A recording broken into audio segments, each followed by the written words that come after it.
Okay. Uh, Hi. So this video is more for myself, so I can go back and look at this.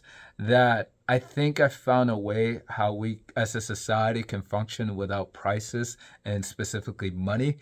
I have like an idea in my head, but I want to draw it so you guys can look at it as well and let me know some things that cannot work, some things that are flaws, some things that I have to revitalize and go over again. And so, yeah, okay, here we go. So let's say here I'll draw a little store. And here, let's say we have, actually, let me draw the guy, the seller. So this is the seller. And here, let's say he has like the commodities. Let's say this is bread. He's selling them, and now mind you, he noticed a seller that there's a very high demand that people are asking specifically for occasion, time, that a lot more people are asking for pieces of bread. Let me just draw like the line of bread. Okay, and I'll even draw the people outside, like the people that are essentially having a very high demand all of a sudden.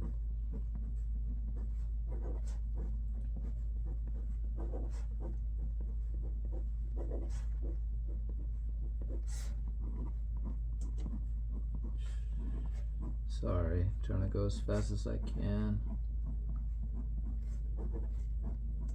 Okay, one more and that should be good. Okay, this is good.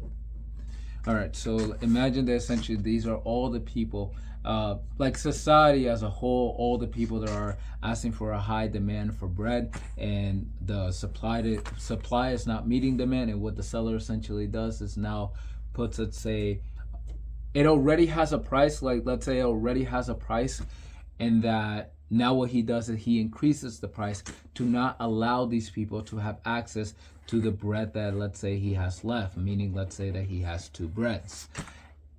This would not make sense because, for example, let's say that you could still have this problem naturally without implementing a price. Meaning, for example, if you don't imply a price, it is still going to leave you to the point that you're still going to be facing that you're not meeting people's demands. Let me draw it. So let's say that the price here, it doesn't exist.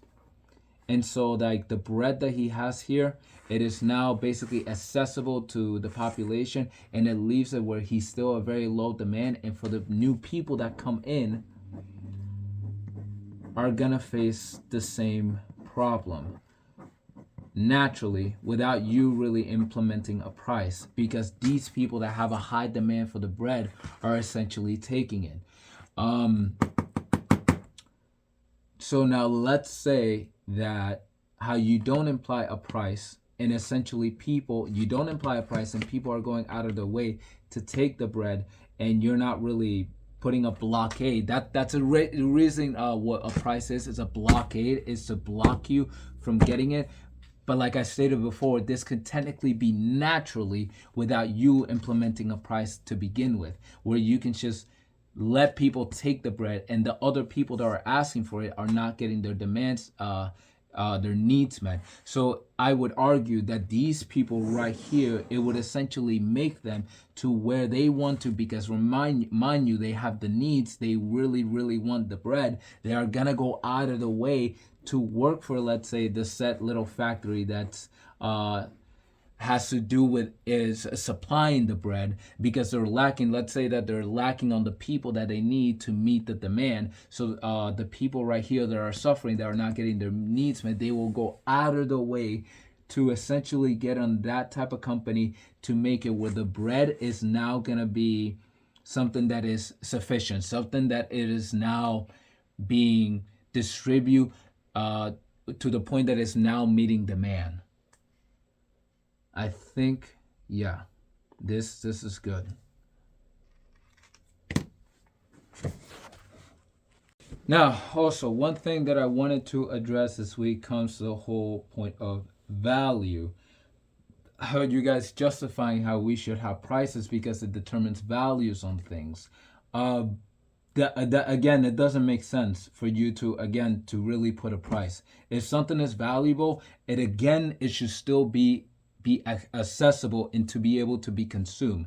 The value itself shouldn't have to make it where you have to put a price, aka a blockade from people essentially having access to that said commodity. So this whole point of this whole argument that we're making about, well, let's say the bread is highly valuable, it justifies a price. It doesn't make sense because the bread in and of itself, it is literally created to be consumed. That is just by design. That is what it was created for, because it's either it is created to consume or to be used. Those are the two factors that we can use when it comes to commodities. And so saying that this is highly valuable, it justifies a price. It makes no sense to essentially just put a blockade from people not being able to get it, where you're now basically blocking people, rather than just not putting a blockade and leaving it open, where I stated again, you're still going to face the same problem naturally without you having to really do anything yourself, aka implementing a price.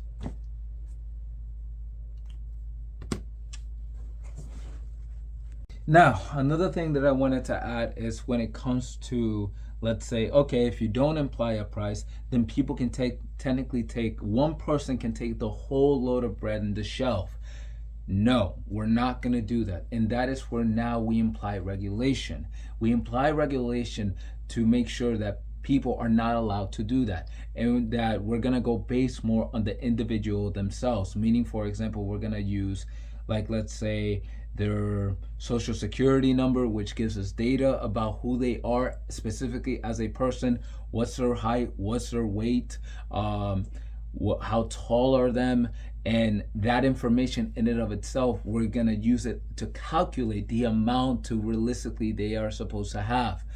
And let's say now that they live with a family, then that kind of justifies, and we add more, meaning, for example, it's not just him anymore. Let's say that he adds the social security of their brother, their cousin, their grandma. That kind of justifies on them giving them more, because it's not just specifically towards them. We're adding more now to the family, essentially his family.